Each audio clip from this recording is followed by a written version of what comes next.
Today I'm joined by Ade Holder. Ade is the managing director and owner of 427 Marketing, a specialist SEO and digital marketing agency for SMEs, e-commerce and large businesses. So welcome, Ade. Thank you very much for having me, Simon. Thank you for joining us. So Ade, look, tell us a little bit more about 427 Marketing and what the business does. Well, this is a potted history. But at its core, we're a bunch of nerds doing SEO for people. That's it. You know, we love what we do. But it started. So we're actually 8 years old this month. So 8 years ago, I took the leap and went freelance after. I won't bore you with my career history, but lots of different things in digital marketing and microbiology and some other things.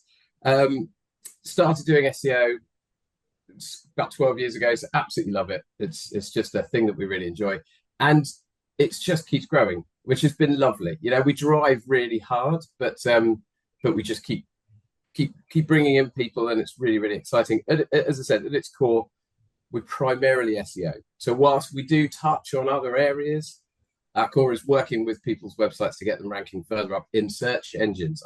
My habit will say Google all the time. There are other search engines. I feel like I'm on the BBC, but things are changing in search, so we have to be much more aware of that. But yeah, that's us. Team of 8, soon to be 9, all based in the UK, mainly down in Sussex, but we have some remote people in various other places.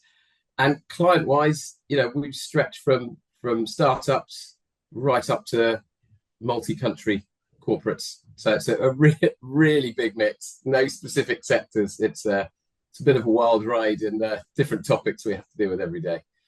Really diverse. Okay, great. Look, thanks for that. And actually, there's something I'm going to delve down into a little bit more as we discuss. But first of all, actually, what I'd like to just explore is why you decided to become a business owner.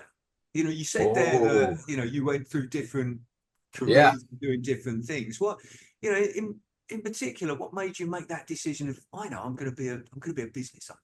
So I have always wanted to do things my way, and as a younger person, just felt frustrated and a little bit claustrophobic by things put upon me, set holidays and having to do things when I thought, well, that's not right. Why are we doing it that way?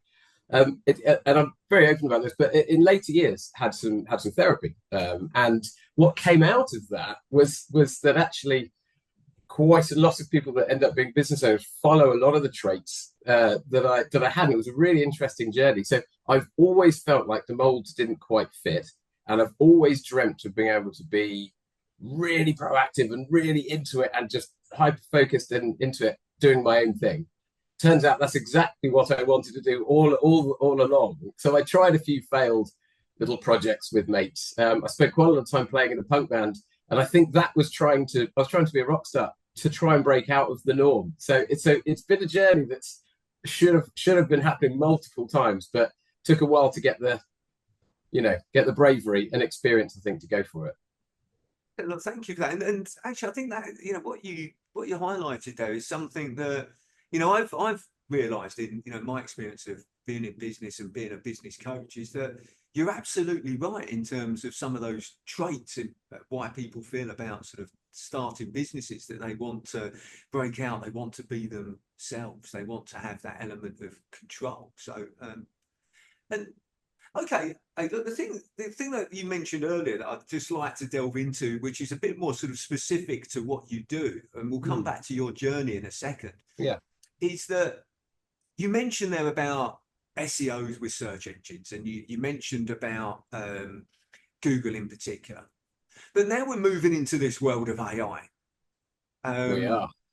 And I was at a recent event where a question was asked that said, how many people now go on to AI, say ChatGPT, to ask a question rather than Google? So generally 0.01% globally of all searches at last take. But this is changing. Like, you'll get stats from everywhere, but it's very small at the moment. Let's say at the moment, in a big, bold at the moment. The thing is, I'll try to keep this relatively short. AI as a whole is wonderful for informational search. So let's be honest, my 12-year-old could do her homework using ChatGPT rather efficiently, I'm sure. What's the most famous Shakespeare quote? It'll throw you up all these great stuff. It's not so good finding a locksmith when you're stuck out in the rain. So it's changing and it's shifting, and conversational question stuff is going to be filled with that gap. But there's still no real journey on how that's going to give us the products and the direct sort of information and other stuff we need. So it's growing. What is also happening is large language models, as in ChatGPT and Gemini, etc., as an external platform, will start to become part of core search engines, because there is a vast swathes of the population that will not have a GPT account, will not want to go in that for quite some time. So it's all going to end up becoming part of one.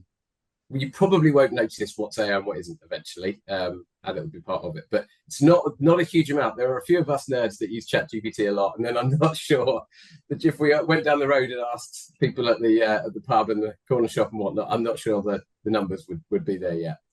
Yeah, okay. No, look, thanks for that. Thank you for sort of giving your reflection on that, because I was really interested to sort of see how the connection between people sort of searching on things like Google and the connection of how that might link up with AI in the future. And I think you've given a very neat and explanation there of what might happen is that they'll just end up merging together. So yeah. I mean, we're already seeing AI overviews in Google. So I've been testing that for a while. The little box we're seeing at the top now. Whether or not you choose to take that on, what we're also seeing is it's showing links down the side of where it sourced that information from. So when we're getting to the point where it's showing information and showing where it's come from, that's very similar to search results. So it is becoming, we're going to see a lot of change, and a lot of it will be subtle. Some of it won't work and it'll dial it back. Google's already rolling out AI mode in the US, which is a full AI option where you can let it learn from all of your search history to give you a completely tailored experience. Now, for some people, that's going to be very uncomfortable and they won't actually want that. For us, I spend my entire day searching around every topic in the world for all our clients. It wouldn't work for me. It literally, if we tried it with that, it would think I wanted acoustic ceilings and something at a wine estate. Well, the wine estate's fine, but I'd get a lot of stuff I really don't need. So we're a long way from that accuracy yet. Brilliant. Okay, look, thank you for that, delving a little bit deeper into that. But okay, let's come back to your business and your journey, Ade. So you mentioned there that you've been a business owner for 8 years. What's been the biggest challenge that you've faced being a business owner in that 8 years? Oh, that's a really hard question.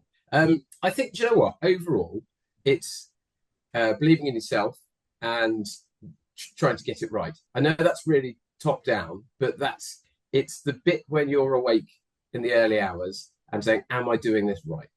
Because there's not really anyone to check in with, because you're doing your own thing. You can ask other business owners, and stuff like this is just lovely. And hearing from other business owners and sharing is really how we all, it's really nourishing for us all to get some support like that. But the biggest challenge is, am I doing this wrong? And on a daily basis, the self-doubt is probably the thing to get over. Yeah, and you, again, I agree with you on that in terms of being a business owner can be that lonely place, can't it? Because, you may well, for a start, you may be a solopreneur, so you don't actually have anybody to sort of share with. If you've got a team, you may not want to share some of the things that you've got concerns about, with your team, because you feel that I'm the boss, I should know these things. You may not want to take it home to your partner because you don't want to burden them with things. So it can be a lonely place. And I think how did you overcome that? It's an ongoing journey, Simon. It's an ongoing challenge. I think actually starting to speak to other business owners is really, really lovely. I think in the early days you sort of, I don't know, it feels quite constrained. I think as you get a little bit more self-confidence, a little bit more being invited to do some talks recently and some podcasts like this, and starting to really settle in, going, this is okay, we're doing well, this is good, we're growing, the numbers are looking good. Also, you mentioned about team. We have a small team, as I said, 8 or 9 of us, 9 soon. And my technical director is definitely someone I share everything with, and he's just been just amazing. Poor guy, sounding board for me at God knows when. And I have a very supportive partner who as well. So I'm very lucky on that sense. But to conquer it, really, the biggest thing is finding other people to share directly with in a candid space and be able to really say, it's tough. It's okay to say it's tough. You know, we all have tough months. And yeah, a lot of what I picked up from what you've sort of said there is yeah, surround yourself with some people that you can share with. You know, you mentioned a number of people there that you feel comfortable sort of sharing with and talking with, your father, your technical director, etc., other business owners. So yeah, I think, you know, that really stood out to me, what you just sort of said there. Surround yourself with people that you can talk, you know, and share your frustrations, concerns. Not only that, your wins as well. You know, what's going well, you know. And that's always easier to share, isn't it? I think that's always, you know, and we're very lucky to be, you know, I'm not very good at taking praise. I'm trying to give some to myself. It's all ticking along really lovely at the moment. It has been for some time. So the wins are there, which is great. But it's those times when it's the, am I doing it right? If we're back to that challenge, it's just saying to somebody else, do you think this is okay? And they say, yes. Even my accountant's amazing. He said, these are really good. These figures are great. That's lovely. It's just, that's how you overcome it. Take on that praise and say, thanks. Like it. Okay. And look, if you could wave a magic wand and solve one challenge in your business right now, what would it be? Oh, processes. Processes. Straight in. You know, we've been bootstrapping our way up, and we keep it lean. You know, we don't have huge overheads in certainly in the last, well, I feel like we've been in some sort of economic crisis for the last 8 years with COVID and everything else, you know, but we keep it lean. And that means we don't have huge pots to be able to build massive processes and big handbooks and stuff. So if I could switch something overnight, it would be take all of the amazing stuff that we all know how to do together, but get it all absolutely nailed down in this beautiful processes system where it would all be accessible as we scale. That's probably our biggest kind of the itch I can't scratch at the moment. and again, a common itch, I think, for people as well. And in your opinion, Ade, why are processes so important for a business? I mean, you certainly part of it alluded to it there, but why are they so important for? It's scaling. It works wonderfully when everybody knows exactly what they're doing because they've been part of creating the processes. Once you start doubling up on each of those people that are doing it, they've then got to share that, and we need a central place for that to exist.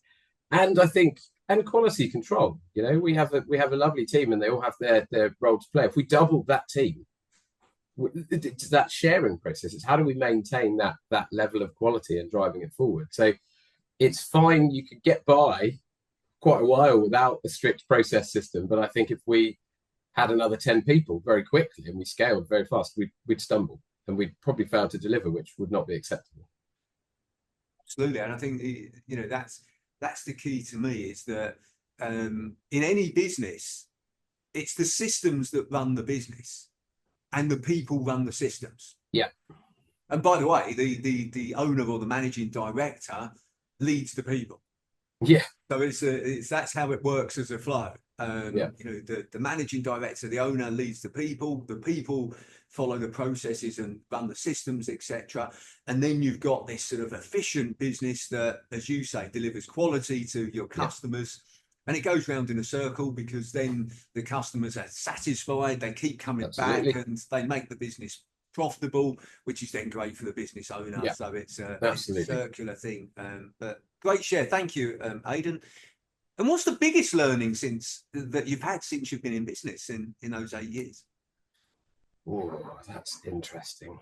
That I knew this. I say learning in business over the last 8 years. It's been probably ratified. Sales. Sales. You can have the coolest business in the world, unless you've got something coming in the top of that funnel. Sales, not to the expense of everything, but it has to sit up there with absolutely your key driver, because there's nothing. I have a responsibility to make sure all of my team have their mortgages paid, and that, you know, I have a duty of care to all of them to make sure they have as good a life as my part of it is, you know. And sales is absolutely the biggest learning. Is don't drop that pipeline. Never let it start to thin out and think it's going to be okay. Just keep pushing on that. It's and I think you're right that that's sometimes people sort of forget that actually we've got a great product or service and we do a great job, and of course we'll get sales, but I've seen businesses struggle and even fail that have had great products and services, but they haven't been great at marketing and sales to tell people about that and create awareness of that they've got a great product and service. So as you say, it's and then, I think there's a saying, isn't there, that says if you're in business, you're in sales.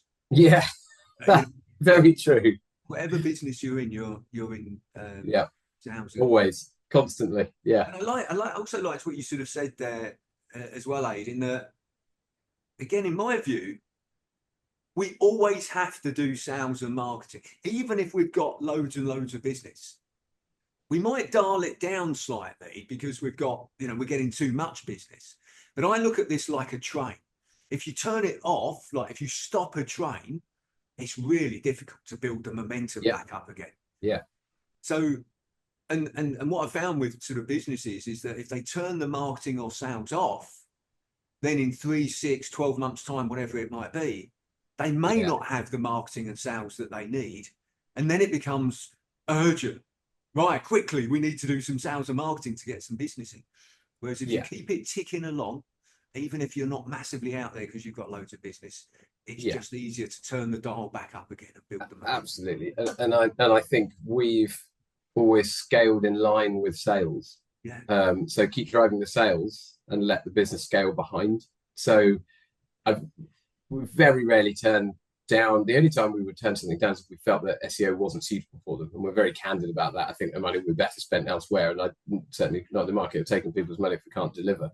But if sales is working well and it's driving, that drives recruitment and scalability, not the other way around, so that we know that money is constantly coming through and that lead gen is there. And I think, so I'm going to link together the 2 points that you've actually sort of really highlighted there about processes and systems and sales, and what you sort of said there about scalability, because they very much go hand in hand, don't they? Because you have to have the processes and systems in place so that when you turn up your sales and marketing, you can continue to deliver the quality and service that your customers want and expect and deserve.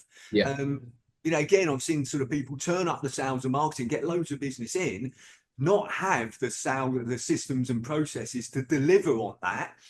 And then what happens is you start getting complaints, or you start getting a reputation for not delivering on time or on budget and specification. And then in this world of everybody's quite quick to write reviews, or certainly quite quick to write negative reviews, and they're very easy to see, it starts to become a problem. So you've really highlighted 2 very important things in a business: sales and marketing, and systems and processes. And I think that processes thing, just quickly on that, is there are processes and processes. So we very early on got into project management software, and then we've moved to another one and a bigger one, and all of that has been very organic with growth. It's the nice to have processes that I think we're currently trying to build or are building an intraweb website so any member of staff can actually query an AI chatbot about any given task, and it'll have a conversation with them and show them how to do the task. That's processes for us going forward as the scalability really comes in, to be able to have multiple team members querying a custom bot to be able to show them how to do the stuff that we've mapped out and we've created. That's processes type Mark 3, whatever, down that end of the road, but it's ongoing. That's really taking things to the next level. But again, I think the point that's really valid that you highlighted, Deb, is sometimes we get confused with the terminology of systems and processes, and we automatically go to IT systems and how, but actually systems and processes can be very basic things. It can be a photo on the wall, sort of saying, this is how you leave this piece of equipment after you've used it. It can be a video of you showing somebody how to do something. It can be a written instruction list. systems and processes form, you know, in very different, come in very different forms.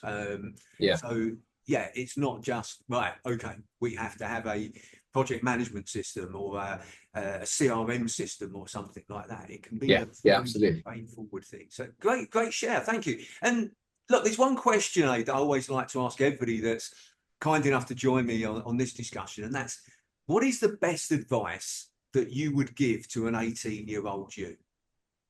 Oh, interesting. So definitely absorb as much knowledge from every possible angle as you can. Be thirsty for knowledge, and it doesn't have to be in a formulated scholastic way if that's not your vibe. You know, we all learn differently, but listen to stuff. Bro, I was really obsessed with Radio 4 from like my early 20s. So it's like Today program and PM and stuff, because I was commuting a long way and I was bored, and just absorbing it pays dividends years later when you're able to have much wider conversations. You have a wider view of the world. So I just think just knowledge, all of it, absorb it. Yeah, I've written down absorb, be thirsty, and actually the other one that I really like there, she said listen.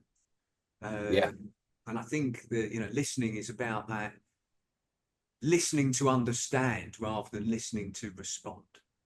All too often in life we listen to respond to somebody. I want to respond to what they're saying. Actually, no, listen with that intent to understand. Agreed. I think that's brilliant. Look, I love those. They're great things, great shares. Thank you very much. Well, look, Ade, I really appreciate you taking the time to speak with me today and sharing more about your business and also your journey as well. So amazing. Thanks for having me. Really pleasure, Simon. Thank you. Likewise. Cheers.